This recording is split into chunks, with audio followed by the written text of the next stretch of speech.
Bien le bonjour, bienvenue. Aujourd'hui, comme promis, on se retrouve pour un thread d'horreur. Je sais que vous adorez ça et moi aussi. J'ai sélectionné 3 histoires paranormales que vous m'avez gentiment envoyées à l'adresse mail cam.témoignage@gmail.com qui est faite pour les témoignages paranormaux et ou agressions. J'en ai dégoté 3 qui donnent la chair de poule. Mettez-vous dans une ambiance comme si on était autour d'un feu de camp et qu'on se racontait des histoires d'horreur ensemble. Sur ce, c'est parti. Père Castor, raconte-nous une histoire.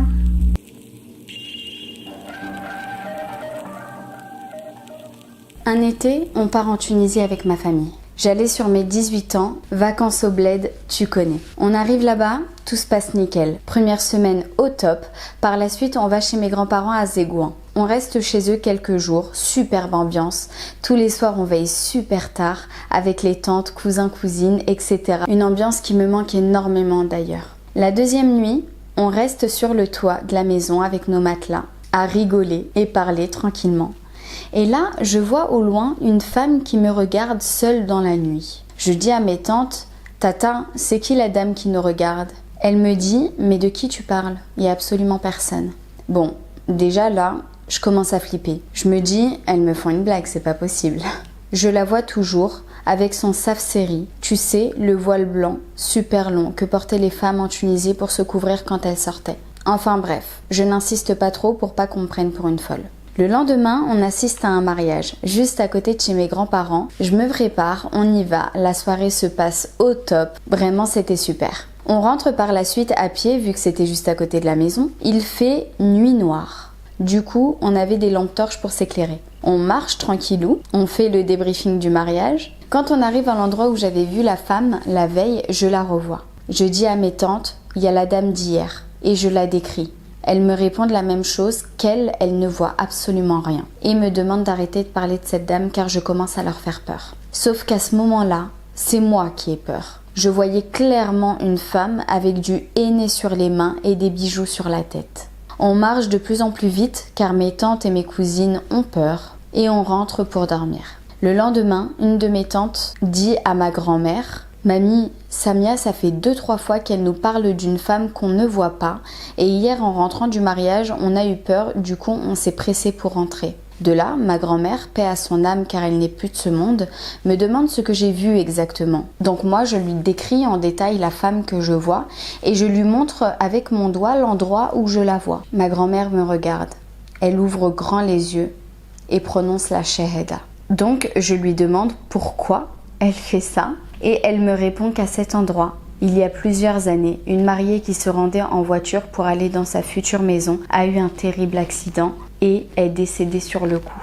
Et que la description de la femme dont je lui ai fait part est exactement celle de la mariée qui est morte à cet endroit. Quand elle m'a dit ça, j'étais choquée. Je voulais plus du tout regarder dans la direction où je voyais cette femme. J'étais carrément traumatisée. D'accord. Eh ben écoutez, nous sommes sur une histoire que j'aurais pas aimé vivre. Je m'imagine en fait la mariée. Je m'imagine la femme que tu vois toujours au même endroit de sa mort, tu vois. Et franchement, c'est pas ouf. Passons maintenant à la deuxième histoire.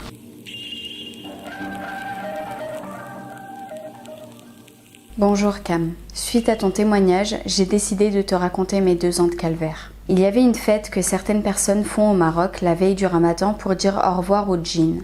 Je précise que pendant le Ramadan, les esprits malins sont enfermés. J'y suis allée pour la première fois de ma vie. J'ai été choquée de la musique avec des tambours, des gens en transe qui dansent et tombent par terre, des femmes qui s'évanouissent et parlent avec des voix graves.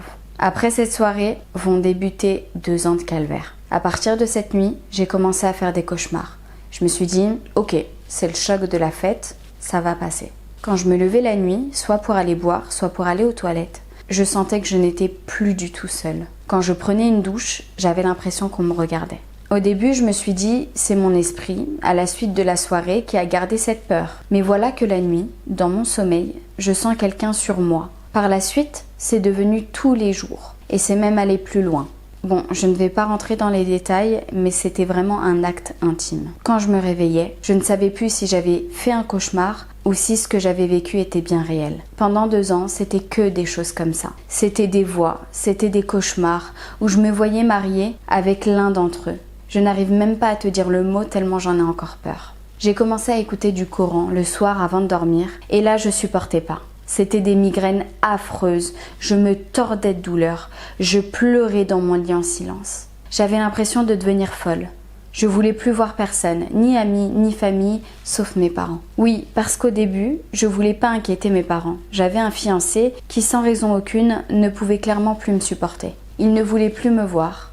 Et le lendemain, il me disait qu'il ne savait pas pourquoi. De plus, il repoussait notre mariage sans arrêt. J'ai dit un matin à ma mère que je me voyais mariée à l'un d'entre eux.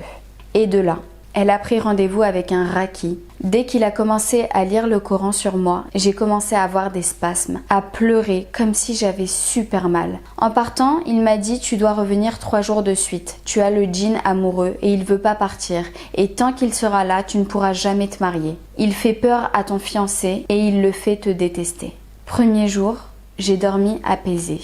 Deuxième jour, pareil. Spasmes, larmes, etc. Troisième jour aussi. Et là, j'ai senti un vide dans ma poitrine. J'avais constamment une pression sur ma poitrine, comme une angoisse, et là, plus rien. Je me sentais vide. Plus de cauchemars.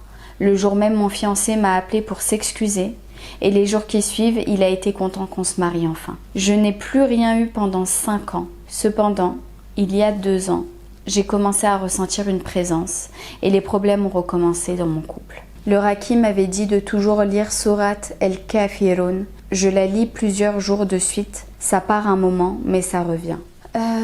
Waouh! Franchement, un djinn amoureux, c'est super compliqué. Donc courage ma sœur. Franchement, j'espère que cette histoire va bien se finir pour toi. Je t'envoie tout mon soutien. Passons maintenant à la dernière histoire.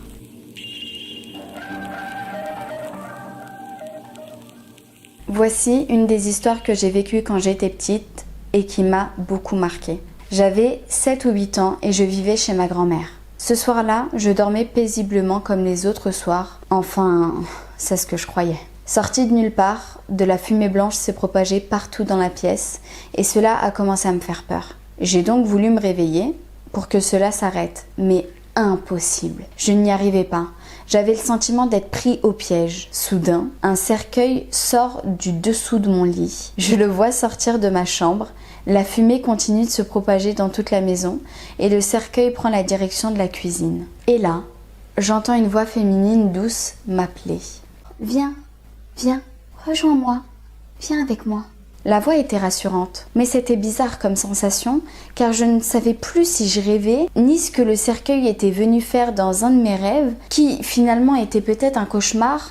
Enfin, c'était très bizarre. Dans mon rêve, j'ouvre les yeux, je vois d'abord mes pieds, mais j'étais dans le noir total.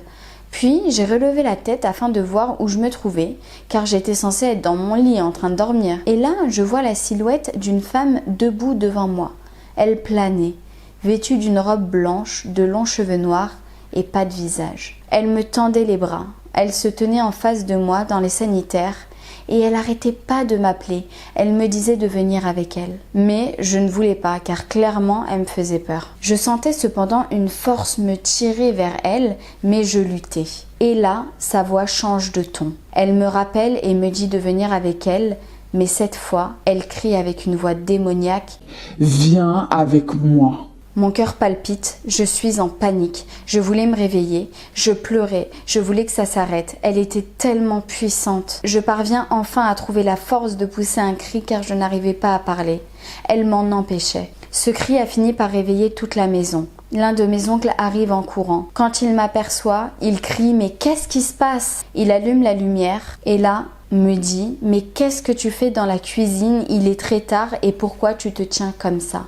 J'étais debout, avec une robe blanche, c'était mon pyjama. J'avais des longs cheveux noirs qui cachaient mon visage, car j'avais la tête baissée.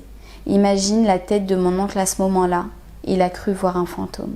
En fait, sans m'en rendre compte, je me suis retrouvée dans la cuisine, en pensant que je suivais ce cercueil dans mon cauchemar, car je ne voulais pas qu'il prenne un membre de ma famille, mais je me trompais. C'était simplement moi qui marchais pendant que je dormais, car cette chose avait pris le contrôle de mon esprit pour m'attirer jusqu'à elle. Mes bras étaient tendus devant moi, la tête baissée, mes cheveux longs cachaient mon visage, et je pleurais complètement tétanisée. Je ne savais pas quoi faire, il fallait que quelqu'un me vienne en aide. Je ne comprenais pas ce qu'il se passait, ni comment j'étais arrivée là. Mon oncle a couru vers moi, m'a pris dans ses bras et m'a demandé ce qui s'est passé. J'ai pointé du doigt la femme en direction des sanitaires. Je lui ai dit en pleurant, elle veut que je parte avec elle, mais il ne voyait rien. Ma grand-mère nous rejoint, ainsi que les autres personnes de ma famille, et sans attendre, elle alluma une bougie. Elle pose sa main sur mon cœur puis ma tête, et nous dit d'une voix douce, « Allez vous coucher, je me charge de tout ». Je ne sais pas ce que ma grand-mère a fait, mais cet esprit maléfique a disparu complètement de ma vie. Ce n'est que plus tard que j'ai appris par ma mère que ma grand-mère était en fait une guérisseuse. Elle pratiquait également la magie blanche pour venir en aide aux personnes dans le besoin. Ok, alors, bon, comment te dire que si j'avais été une personne de ta famille et que je t'aurais vu les cheveux longs devant ton visage, les bras tendus comme ça, avec une robe blanche, clairement, j'aurais pris mes clics et mes claques et je serais partie de la maison. Non, franchement, merci beaucoup d'avoir raconté ton histoire avec nous. Franchement, ça a dû te faire flipper de dingue. Voilà, sur ce, la vidéo est terminée. J'espère qu'elle vous a plu. Comme d'habitude, en commentaire, n'hésitez pas à me dire l'histoire qui vous a fait le plus flipper. Si vous avez également vécu des choses paranormales et que vous souhaitez partager votre histoire avec nous, c'est à cette adresse-là. Si t'es resté jusqu'à la fin de cette vidéo, mets-moi en commentaire le mot faire à repasser. Mes réseaux sociaux par-ci par-là au cas où je te manque entre deux petites vidéos YouTube. Sur ce, je te dis à samedi pour une story time. Je t'embrasse très très fort. Prends soin de toi surtout. Ciao.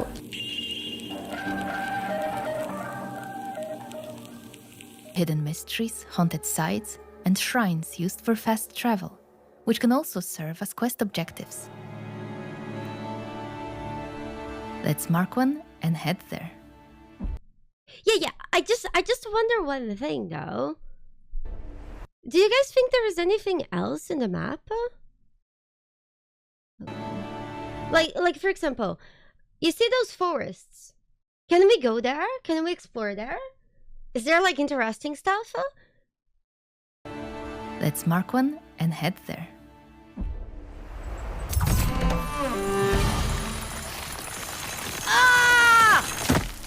He literally used his nails to climb down the fucking tower like a fucking Early man.